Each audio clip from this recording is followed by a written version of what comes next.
Hello, my friend. Welcome to this practice. Today you will listen, repeat, and learn English in a simple way. But more than that, you will feel motivated. This story is not only for your mind, it is for your soul. Maybe you also carry a goal. Maybe you want better for yourself, but the path seems too hard. Problems come quick, strength feels limited, and courage feels distant. Many times you whisper to yourself, I want to rise, but I don't know where to start. I understand life feels heavy. Goals seem impossible. Dreams feel like they belong to other people, not to you. But today, you will discover how one young man pushes through hardship. Step by step, he realizes that success demands a price. The truth is simple. Nothing worth having comes free. Everything costs something. Time, energy, sacrifice, tears, and persistence. But when you push, trust the process, and refuse to quit, anything becomes possible. If you stay till the end, this story will not only motivate you, but also teach you and maybe transform your thinking. Are you ready? Let's begin. Marcus was 24 years old. He lived in a quiet neighborhood on the edge of a busy city where trains roared past every hour and factory smoke colored the sky gray. The area was poor, forgotten by investors and ignored by developers. But Marcus held big ambitions in his mind. He loved building things. He loved the sound of hammers striking nails, the smell of fresh paint drying on wood, and the pride of creating something real with his own hands. His dream was clear. One day, he wanted to run his own construction company, a business where he could build homes, create jobs, and change lives. He imagined his name on trucks, his teams working across the city, and families thanking him for giving them safe places to live. But reality was tough for his family. His father, Thomas, worked as a night guard at a warehouse downtown. He stood for 12 hours straight in the cold, fighting sleep just to earn a small paycheck that barely covered rent. His mother, Linda, cleaned offices in tall buildings. She left before dawn every morning, her back aching from bending and scrubbing floors that nobody noticed. Still, money was always tight. There were weeks when dinner was just bread and soup. There were months when the electricity bill came late. Marcus often watched his parents and felt a deep responsibility pressing on his chest. He wanted to transform their situation. He wanted to give them rest, dignity, and hope. He wanted his mother to stop scrubbing floors. He wanted his father to sleep through the night. But how? He was inexperienced. He was broke. He had no connections, no degree, and no safety net. And dreams always felt so distant, like stars you can see but never touch. Still, somewhere inside, Marcus told himself, I will start. I will not walk away. I will try. One autumn morning, Marcus walked through his neighborhood with his hands in his pockets. The air was cool and leaves covered the cracked sidewalks. He noticed old houses with broken fences, cracked walls, and peeling paint that had seen better decades. He saw elderly people struggling to fix things themselves, climbing shaky ladders and using rusty tools. Many of them said, I need help, but I cannot afford a professional. Those big companies charge too much. Marcus's mind sparked. This is my opportunity. People need repairs. I can learn and help them. I can charge fair prices and build trust. His heart pounded with excitement, but then reality hit him like a cold wind. He had no tools, no materials, no truck, and no money to buy them. His family could not assist. Every dollar was already spoken for at home. For a moment, his dream felt unreachable, like trying to climb a mountain with no rope. Then Marcus remembered a hardware store across town. It was owned by Mr. Carson, an older man in his 60s known for his tough attitude and sharp business sense. People said he never gave credit, never trusted strangers, and only believed in cash. But Marcus decided to try. What did he have to lose? Marcus entered the store, stood straight, looked Mr. Carson in the eye, and said, Mr. Carson, I want to repair homes in my neighborhood.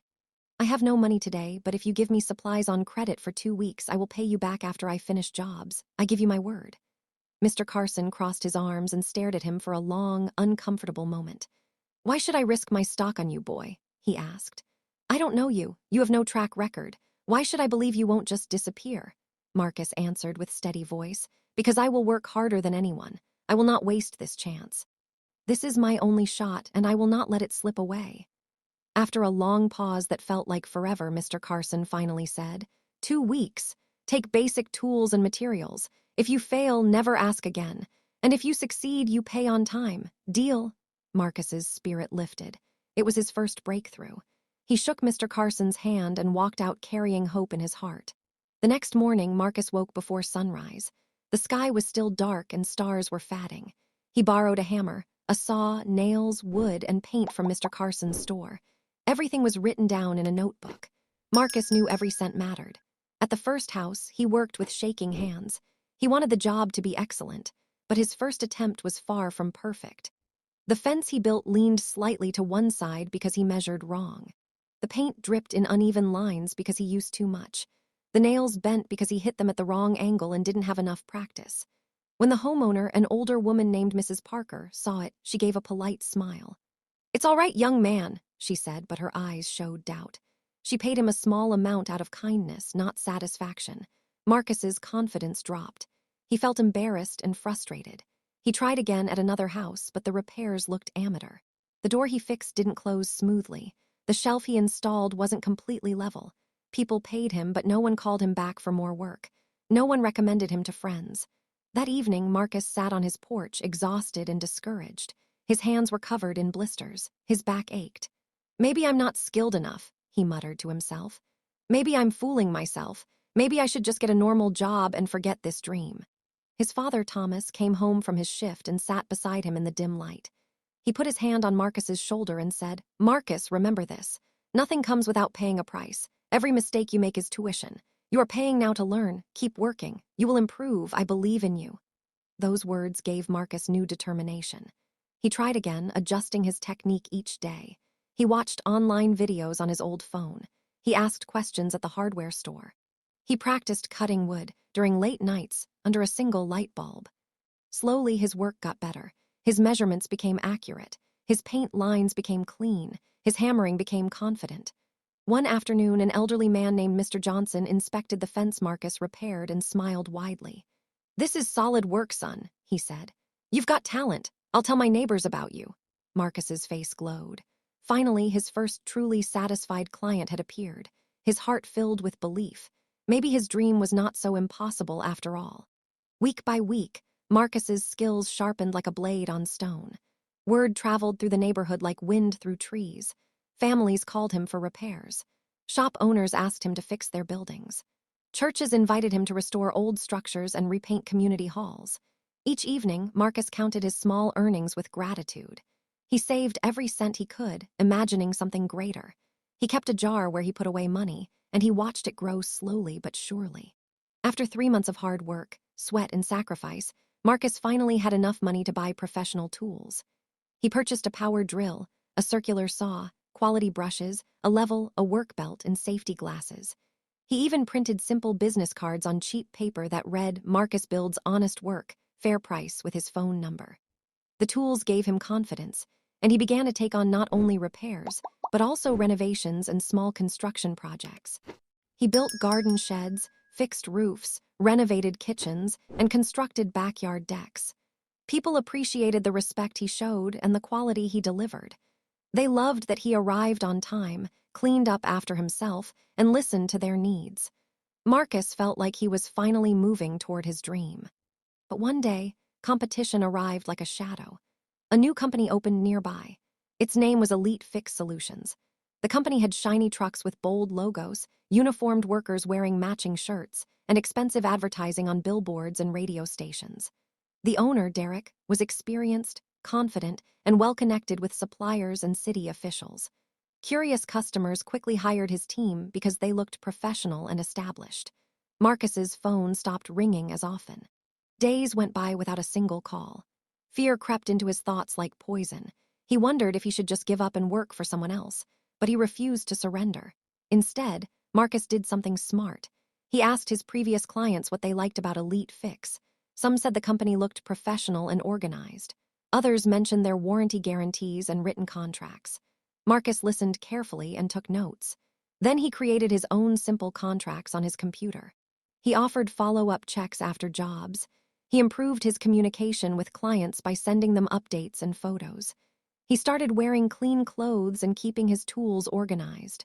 Slowly, customers came back. They said, "Marcus's work feels personal and his prices are honest. He cares about us, not just our money." One night, disaster struck without warning. A powerful storm swept through the city like an angry giant. Lightning split the sky into pieces, and thunder shook the ground beneath people's feet. Rain poured like rivers from the clouds, flooding streets and knocking down trees. By morning, the neighborhood was a mess. When Marcus rushed to check his storage shed behind his house, his heart shattered into pieces. The rain had leaked through the roof he thought was secure. His tools were rusted and covered in water. His wood supplies were soaked and swollen. His business cards were destroyed into wet pulp. Everything he worked for seemed ruined. Marcus stood in the wreckage, tears streaming down his face mixing with the rain still dripping from the roof. He had invested everything, step by step, day by day, and now it seemed erased in one brutal night. Sitting on a wet crate, he buried his face in his hands and whispered, "Maybe this is finished. Maybe I should accept defeat. Maybe the universe is telling me to stop." But then something beautiful happened. Neighbors began to appear one by one. Mr. Carson, the hardware store owner, arrived with dry towels and replacement nails. "Don't you dare quit now, boy," he said firmly. A teacher named Miss Andrews offered her garage for storage. A retired carpenter named Old Joe handed Marcus an old but valuable toolbox, saying, "I believe in your future. Use these. I don't need them anymore." One by one, people from the community stopped to encourage him. They respected his effort. They remembered his honesty, his kindness, and his heart. Families brought him food. Teenagers offered to help him clean. Even children drew him pictures saying, "Don't give up, Marcus." Marcus realized something profound. He was not isolated. The storm had taken his supplies, but it had also revealed something precious. When you work with integrity and serve others, people will help you rise again. Community is built through trust, and trust is built through consistent effort. Marcus did not surrender. With the donations and small loans from his neighbors, plus the savings he still protected in his jar, he began to rebuild. It was not simple. Some days he worked from dawn to midnight, replacing rusted tools, drying damaged materials, and planning his comeback. But step by step, brick by brick, hope returned. His father, Thomas, helped carry supplies after his night shifts. His mother, Linda, answered phone calls and managed appointments in a small notebook. Young people from the neighborhood volunteered to assist on weekends, learning skills while helping Marcus. Even Mr. Carson offered discounted materials for future projects, saying, "Pay me when you can." Piece by piece, Marcus's vision grew again, stronger than before. At last, after months of grinding and rebuilding, he opened his first real office. It was small, modest, but filled with purpose. He named it Marcus Builds Company. The walls displayed photos of completed projects. The desk held organized plans and contracts, and his smile greeted every client who walked through the door.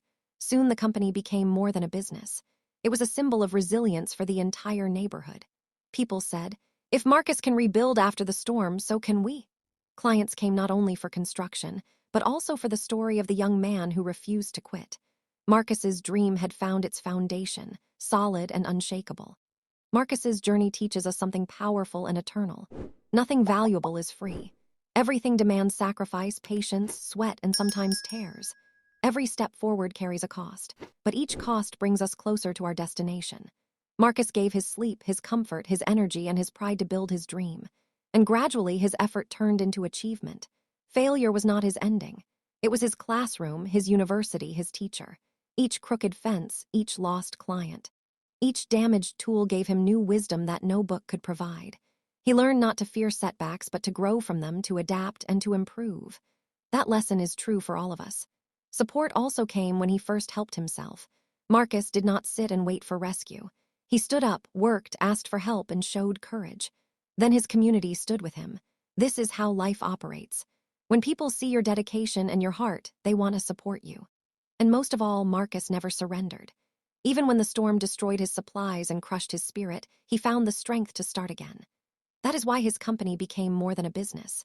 It became a beacon of hope for everyone who knew his story. Remember this for your own journey, my friend. Your dream may be difficult, the road may be long, but it is not impossible. Work with purpose, learn from mistakes, rise again after falling, and never stop moving forward. Success is not free, but it is possible. Don't forget to subscribe so you won't miss the next video.